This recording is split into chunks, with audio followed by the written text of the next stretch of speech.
ሃይማኖት ዶ ፍቅሪ ፍቅራዊ ዛንታ ናይ መወዳእታ ክፋል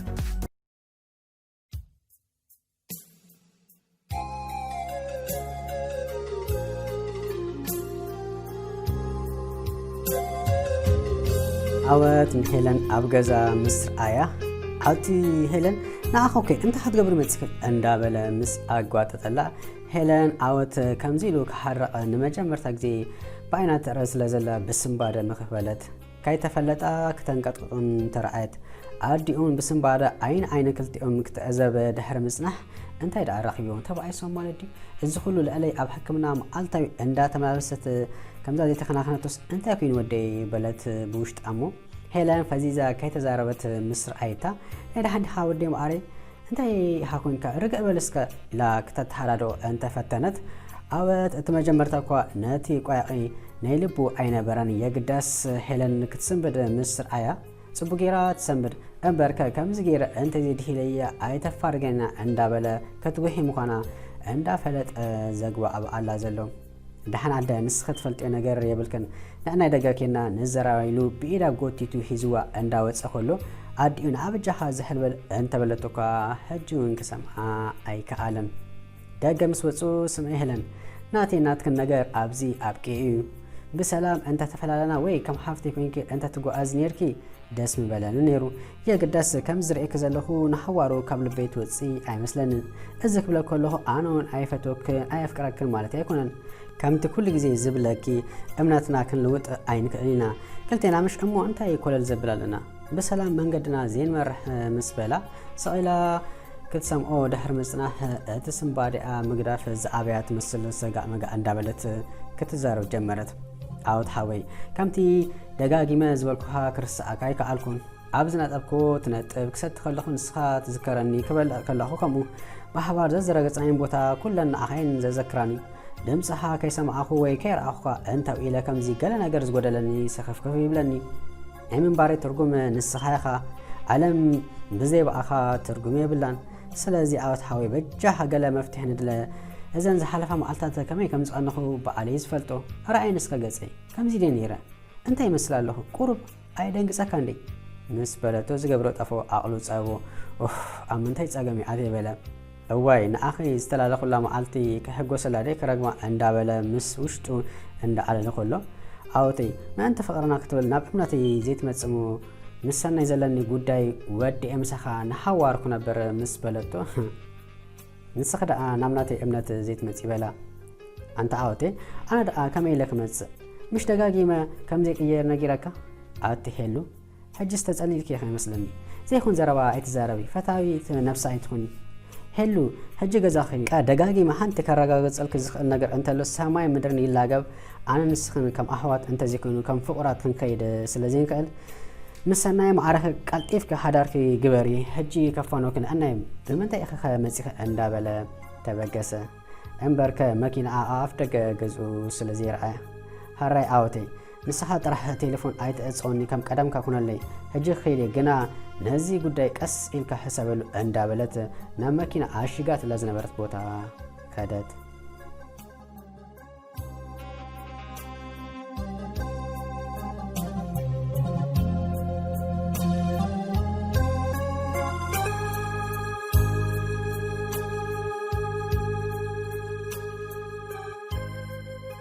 أركون عوات اتفالما مسرح زنبرو نجر حني تمثيلو نيرو يقداس أن حدرا معلت أندا وسخ عبز مسألو جيزي فقرون لألمت أندا وسخ سلز خدا عمن قدي أندا تنها عبزنا تبتو أندا نتبا نرحل مكبلا جمرا نسابن سارو كابوك تحدم أنتان تاي زيقبر كسبي زيت قدفني نعوت أركها أنت زي فكرون إيرا تتسلع سب سلزي خونكا كي وعالكو كحدركو بزيك العالم حراي مبالكوها نيرا انت بلتوكا كسمعا اي كعالن حمون قلبون غفيفا بزي لبو منقدو زبلا بمنقدا كابزقان سامنتات احلفه عوت بوغانو ما انت عاركو خبل مسرح يزلو ركبكوا كقلنسو انت فتنه راحيل بقديا باكل انت زي ركيباتو بمدوال ايتبل بمسج لبو كتطفالو مس جمرت عمانغو هيلين راحيل كامون اركو تقرقره نمنتاي فقري ميزاناوي زي كون نمنتاي فقري ابز ملكاتو سب زي كيد ንምንታይ ሰብ ብማዕረ ዘይፍቅር ውይዶ ክብላታ እንዳበለ ዓወት ከማርር ጀመረ። ሽሕ ግዜ እኳ ምስ ራሄል ዝነበሮ መቀራብ እንተዘይጸልኦም ግና ምስ ኣብ ዝኸደሉ ግዜ ኣርኮ ክጉዳእ ምዃኑ ስለ ዘስተብሓለ ናይ ቤኑ ግዜ ወሲዱ ኣውሪዳ ደይቡ ንስደት ክኸይድ ኣብ ዝብል መደምደምታ በጽሐ። እምበርከ ብሰንከይ 3 ሰባት ካብ ዝጉድኡ ኣነ ደይ ጸገም ዝኸውን ዘለኹ ካብ ቅድሚኦም ተሰዊረ ክገላገሎም ኢሉ ብኸመይ መዓስ ምስ መን ክኸይድ ኣብ ዝብል ሓሳብ ተጸምደ። ድሕር ሰሙናት ሓደ መዓልቲ ንሰለስቲኦም ግድን ከዛረበኩም ደልየኩም ስለ ዘለኹ ድራ ክጋብዘኩም ስለ ዝበሎም ተኣኻኸቡ። ዓወት በብሓደ ክዕዘቦም ጀመረ። ፈረማ ንሄለን ጣመታ እሞ ዝሓለፍዎ ምቁር እዋናት ኣብ ቅድሚኡ ስለ ዝተቐጀሉ ንብዓት ክተሓናነቖም ምስ ጀመረ ድንኢሉ ተቓሊሱ ኣገቶ መሊሱ ንራሄል ምስ ጣመታ ንኦክቶንን ትገብሮ ዝነበረት ፃዕሪ ስለ ዝተረኣዮ ብረቢ ደንገጸላ። ከም ተቕንዐናኸይ ኣርከይን ቆኒዐ እሞ ፈጣሪ ዕድለኛ እንተኾንኪ ንኣርከይ ይሓብ ክበለ ብውሽጡ መሊሱ ንኣርኩ ምስ ጠመቶ ዝሓለፎ ህይወት በብሓደ ኣብ ቅድሚኡ ክስራዕ ጀመረ። ብሓባር ኩዕሶ ዝተፃወትዎ ትምህርቲ ብሽክሌታ እንዳተቀዳደሙ ዝኸድዎ ሰባት ሽሙ ብክፉእ ከልዕልዎ ኣብ ክንድኡ ኮይኑ ዝተኻትዓሉ ዝተማገተሉ ኣርኩ መተዓቢቱ ወዲ ገዛወቱ መካፈልቲ ሽግሩ መዋዓልቱ መተዓልቲ ኮታስ ኩሉ ነገሩ ደጊሙ ምስ ጠመቶ ቁሪ ቁሪ ከብሉ ጀመረ። ካይተፈለጦ ውሽጡ ባዶነት ተሰምዖ። ንብዓት እንዳተሓናቆሞ ኣበሉ ዘለዎ ሓይሉ ተጠቂሙ ደጊሙ ንኩሎም በብሓደ ቀው ኣቢሉ ምጥማት ምስ ኣብዝሓሎም ሰለስቲኦም ናይ ዳሕኒዳ በሉ ጽቡቓት ፍጥረት ናይ ሎማ ኣንቲ ግብጃ ኣባዩ ዘለኽሞ ብልኡ ስተዩ ሕሳብ ናባይ ግደፎ እንዳበለ ብድኹም መንፈስ ተዛረበ። መጀመርታ እኳ ዳሓን ድዩ እዚ ወዲ ፈዙ እንተበሉ እኳ ዳሓር ግና ዕላል ስለ ዝመቀሮም ዘስተብሓሉ ሰብ ኣይነበረን። ይስሕቁ ይፃወቱ ይበልኡ ነንሕዶም ይመሳሰዩ። ዓወት ግና ኣኻሉ ምስኦም እኳ እንተሓለወ መንፈስ ምስ ጌሹ ዝነበረ ይምሰል እምበር እወ ዝብሎም ዘሎ እንታይ ይብሉለው ይሩድዕ የለን። ብከምዚ ፍርቂ ለይቲ ነናብ ገዝኦም ስለቲ እንግዶት ድራር ኣመስኪኖም ፋሕበሉ።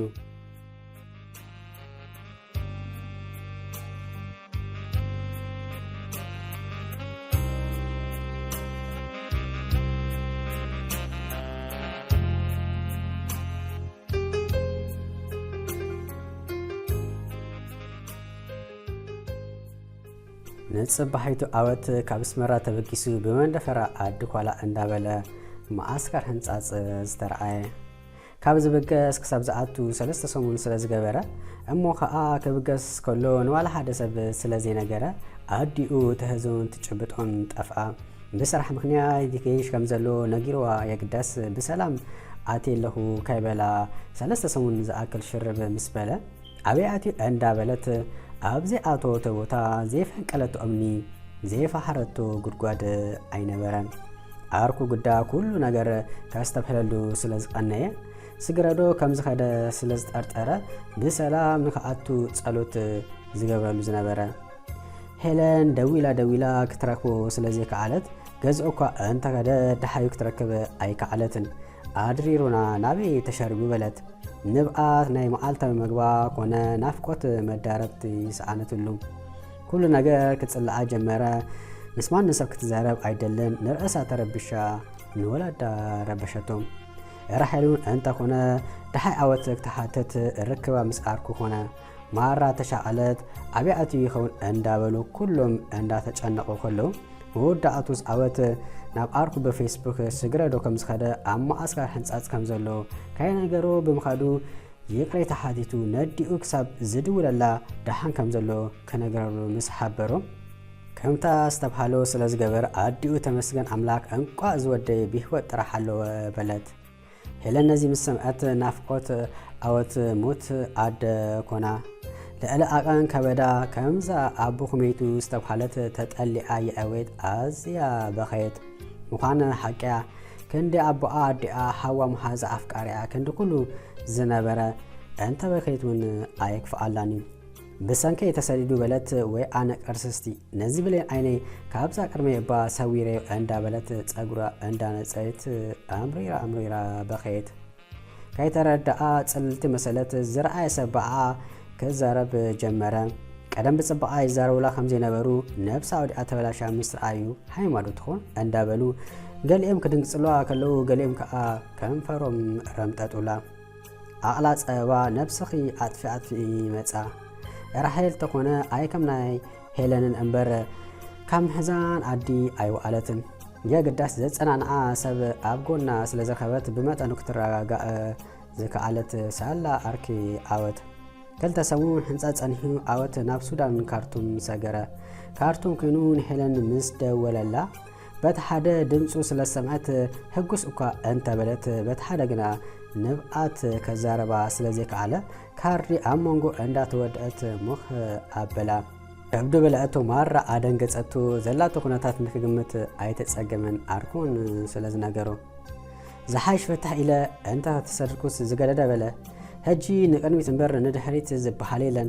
ሱዳን ካብ በጻሕካ ኤውሮጳ ክትበጽሕ ኣለካ ስለ ዝበለ ስኑ ነኺሱ ክጽመም ዝወሰነ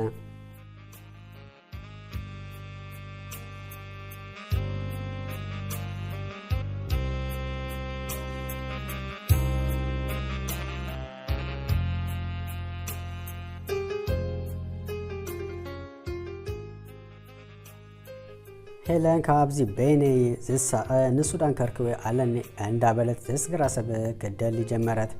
ገዲፍዋ ንኤውሮጳ ከይከይድ ክጽብያ እኳ እንተ ተመሓፀነቱ ክሰምዓ ኣይከኣለን ዝጽቤክ እንተ ዝኸውን እሞ ንምንታይ ካብ መጀመርቱ ካብ ዓዲ ወፂ ካብ ኣኽሪሕአ ክትቀልጽኒ ክኣብፀኪ ኢለ ስለዚ ህሉ ኣብ ዘለኽዮ ሰላምን ጥዕናን ይምነየልኪ ምናልባት ኤውሮጳ ምስ ኣተኹ ክድውለልኪ ክሳብ ሽዑ ግና ነብስኻሊ ኣነ ሓደ ሰበ ኣብ ዙርያኻ ግና ኣዝዮም ዝፈትኺ ስድራኺ መሓዙትኪ ፈቶትኪ ብዙሓት ሰባት ኣለዉ ስለዚ ምእንተኦም ክትብሊ በርትኢ ደጊመ ደጋጊመ ስለቲ ዝነበረና ጥዑም ግዜ ብልቢ ዘመስግነኪ ናብ ሰናይ ተመለሲ ቅንኦን ሓቀኛ ብልቢ ዝፈትኪ ሰብ እሞ ሓደራኺ ከይትጎድእ እዮም ሓደ ነገር ግዳ ተሃበርኒ ናይ መጀመርታት ወልዲ ወዲ እንተኾይኑ ብሽመይ ጽውዕዮ ኣነ እውን ጓል እንተ ኮይና ሽምኪ ከውፅዓለየ ንስኺ ፈጣሪ ሂቡ ዝከልኣኒ ናይ ዘለዓለም ህያበይ ስለ ዝኾንኪ ኣብ ዝሓለኹ ይሓሉ ኣይክረስኣክኒ ሰላምን ጥዕናን ይምነየልኪ ካይረስኣኸ ከዓ ንመሓዛኺ ሰላም በለይ የቐንለይ ከዓ በልያ ዝብል ኣብ ናይ ፌስቡክ መልእኽቲ ምስ ኣንበበት ንብኣታ መኣገቲ ሰዓነትሉ እንዳ ኢንተርነት ዝጥቀሙ ዝነበሩ ሰባት ክሳብ ዝስንብዱ ኣው ኢላ ጫጭ በለት ንብኣታ ንገጻ ጠቂኡ ናብ ኣፍ ልባ ሰገረ ከኣብድዋካ እንተፈተኑ ፌስቡክ ሎግ ኣውት ካይበለት ብዘይ ልባ 100 ኣቕፋ ከፊላ ማልስ ከይተቐበለት ነፊፃ ወፀት በትን ኢሎም ኣዝማዱ ስለ ዝሓገዝዎ ካይደንጎይ ዓወት ኤውሮጳ ኣብ ዝኣተወሉ መዓልቲ ሄለን ሱዳን ኣተወት ከይነገራ ስለ ዝኸደ ርክቡን ኣቋሪፆም ስለ ዝነበሩ ይጸንሓኒ ዝብል ተስፋ እኳ እንተነበራ ካርቱም ሰዓቶት መጀመርታ ዘንበበቶ መልእኽቲ እንተሓለወ ናይ ዓወት እዩ ሰላም ሄለነይ ኢታሊ ኮይነ ሰላም ዝብለክ ዘለኹ ምስ ኣንበበት ደማ ጠጦበላ በት ሓደ ብሰላም ምእታው እንተሐጎሳ እኳ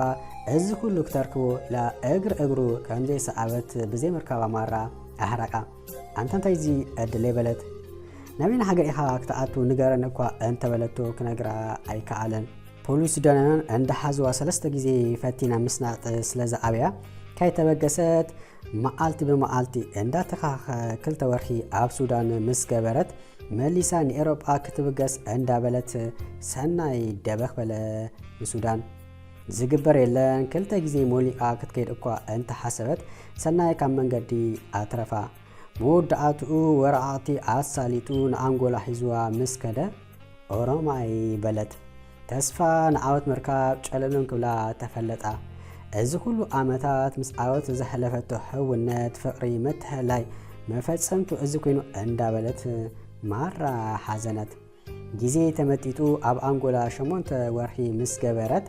ሰናይ ግድን ክንመርዖ ኣለና ስለ ዝበላ ትገብሮ ነገር ስለ ዘይነበራ ብህዙን ልቢ ተመርዓወት ሰብ ኣብ መርዑ ይሕጎስ እምበር ናብ ናይ ሓዘን ዳስ ከም ትኸይድ ኣምሪራ ነብአት ሓዘነት እንቋ ሓጎሰኪ ኢሉ ብቪድዮ ዓወት ደው ኢሉ ሓጎሱ ገለጸላ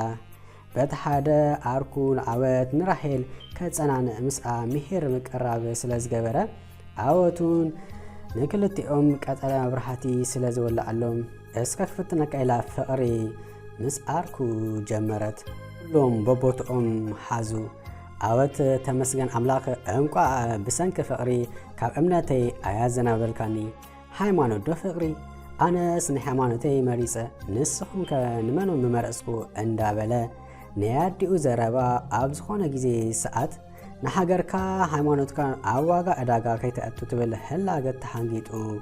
نابرا سدت تتحازو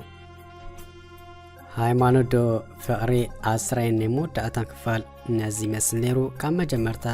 ክሳብ መወዳእታ ምሳይ ሃቢርኩም ዝፀናሕኩም ብልቢ እንዳመስገንኩ ብካልእ ሕቶ ክሳብ ንራኸብ ኣብ ዘለኹሞ ሰላምን ጥዕናን የመነይልኩም